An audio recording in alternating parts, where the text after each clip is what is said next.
Oi! Então, começou o inverno, baixas temperaturas, frio.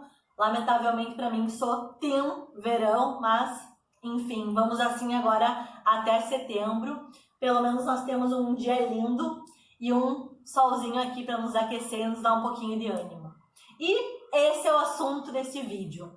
Qual que é a relação entre temperatura, estações do ano e arquitetura? Tudo.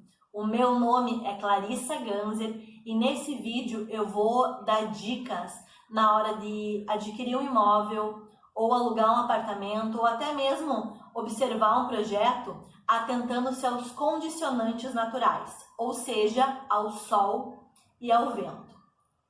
Numa reforma interna, a gente pode fazer diferentes mudanças. A gente pode alterar o piso, a gente pode alterar a cor de uma parede, pode até retirar uma parede, caso ela não seja estrutural, para deixar o ambiente mais amplo.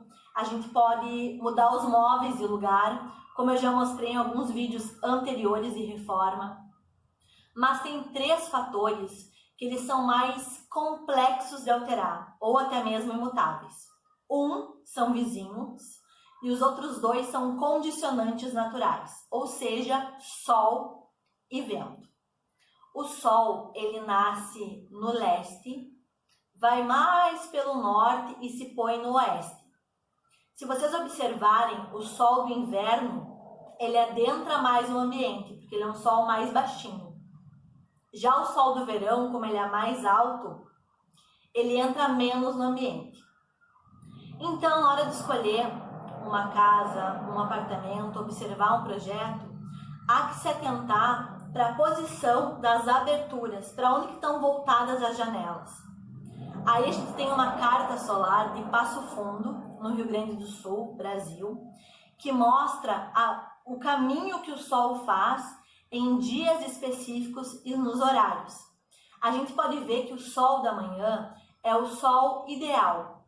Por quê? Ele consegue iluminar o ambiente depois de uma noite que a casa fica toda fechada e ela não recebe nada de insolação, e faz com que no final do dia não fique muito abafado. Aqui no Rio Grande do Sul nós temos as estações bem marcadas. Então nós temos invernos muito rigorosos com temperaturas negativas e verões também com temperaturas muito altas, acima de 30 graus.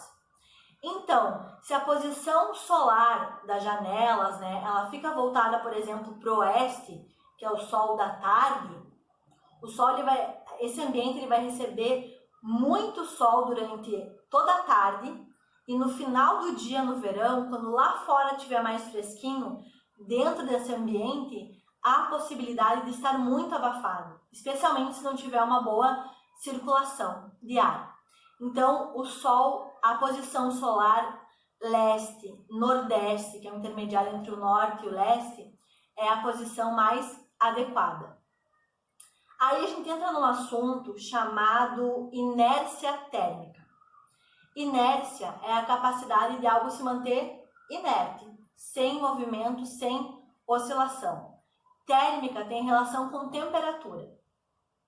Quando a gente tem lá fora um clima, um ambiente que ele se mantém estável numa temperatura, por exemplo, um clima quente e frio, que ele se mantém estável durante o dia e durante o ano até, eu posso trabalhar na minha arquitetura com materiais, com tamanhos de abertura, com espessura de parede, que tem uma baixa inércia térmica, que não precisa manter uma temperatura constante, porque a temperatura lá de fora ela já é mais estável. Já ao contrário, se eu tiver, por exemplo, um clima que ele é muito similar ao clima de deserto, que durante o dia é muito quente, à noite a temperatura cai bastante, a minha arquitetura, os materiais que eu vou utilizar e a espessura das paredes, ela tem que ser, por exemplo, a espessura mais grossa das paredes, materiais que eles mantenham a temperatura. Por quê? Porque a temperatura lá de fora varia muito, então a temperatura do ambiente tem que ser mais constante. Se a gente observar, por exemplo, em casas, arquiteturas de deserto, ela tem paredes bem grossas. Para quê? Durante todo o dia bate sol. E lá fora está bem quente durante o dia. E aqui dentro, no ambiente, não está tão quente porque passou uma noite toda sem receber nenhum sol. Então o sol vai entrando e vai passando por esse material, por essa parede bem grossa. No final do dia, dentro desse ambiente, o calor vai ter passado e vai estar mais quentinho, enquanto lá fora a temperatura está caindo.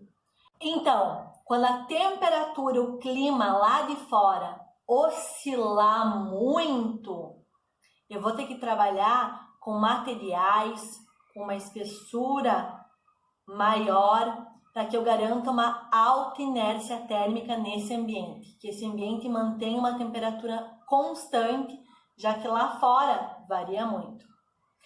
Já se for ao contrário, que lá fora a temperatura é mais constante, eu posso trabalhar com uma espessura menor e com diferentes materiais que tenham uma baixa inércia térmica.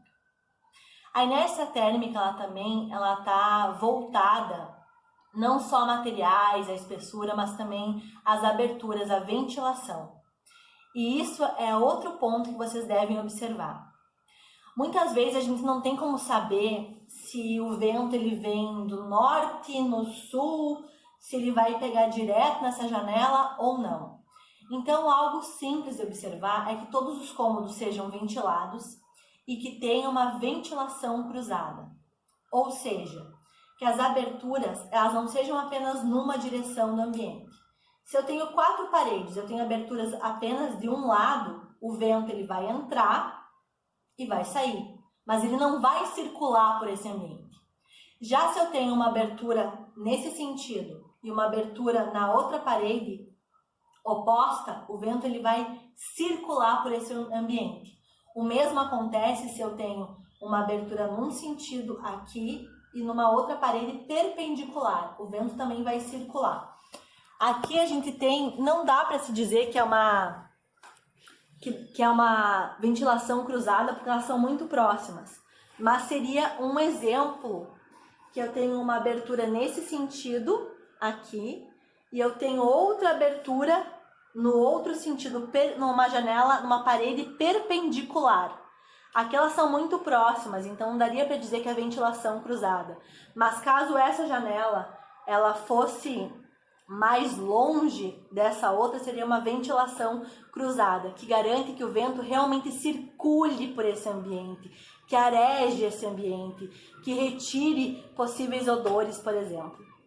E é isso. Eu desejo a todos vocês um lindo dia iluminado com esse sol. E até a próxima. Tchau!